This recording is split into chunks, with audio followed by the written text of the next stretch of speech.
Coïncidence troublante, le miraculé du crash d'Air India assis au siège 11A, le même que celui d'une star thaïlandaise survivante d'un accident il y a 27 ans. James Ruangsak Loachusak, une célébrité thaïlandaise, affirme avoir survécu au crash d'un avion alors qu'il se trouvait à la place 11A, la même que celle du seul survivant du crash du vol 171 d'Air India. Après le crash du vol 171 d'Air India à Ahmedabad en Inde, qui a fait plusieurs centaines de morts ce jeudi 12 juin, de nombreux hommages aux victimes affluent sur les réseaux sociaux. Au milieu de la multitude de messages, celui d'un chanteur et acteur thaïlandais, posté sur Facebook le 13 juin a attiré l'attention. En effet, l'histoire de James Ruangsak Loachusak fait écho à celle de Vishwash Kumar Ramesh, seul survivant du crash d'Ahmedabad.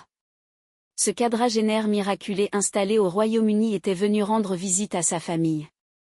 Il est parvenu à s'éjecter de l'appareil juste avant l'explosion. Le survivant a affirmé dans différents médias que la position de son siège l'a probablement sauvé. Vishwash Kumar Ramesh était assis à la place 11A, à l'avant gauche de l'appareil, tout près d'une des portes de secours de l'avion.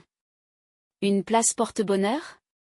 Le 11A était également le numéro de siège de James Ruangsak Loachusak en décembre 1998, lorsqu'il a voyagé à bord de l'Airbus A310-3 de Thai Airways, sur le vol TG261, reliant Bangkok à la province de Suratani. Une forte pluie et une visibilité réduite ont empêché l'avion dans lequel il se trouvait d'atterrir à 2 reprises, avant que le moteur ne cale lors du 3e essai.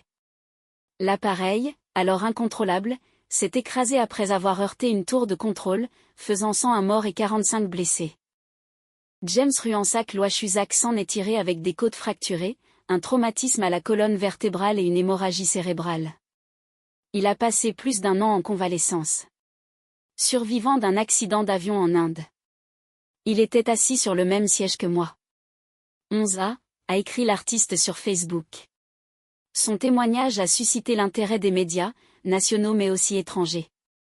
Dans une interview accordée à Telegraph India, James Ruangsak Loachusak a qualifié la situation de « coïncidence troublante ».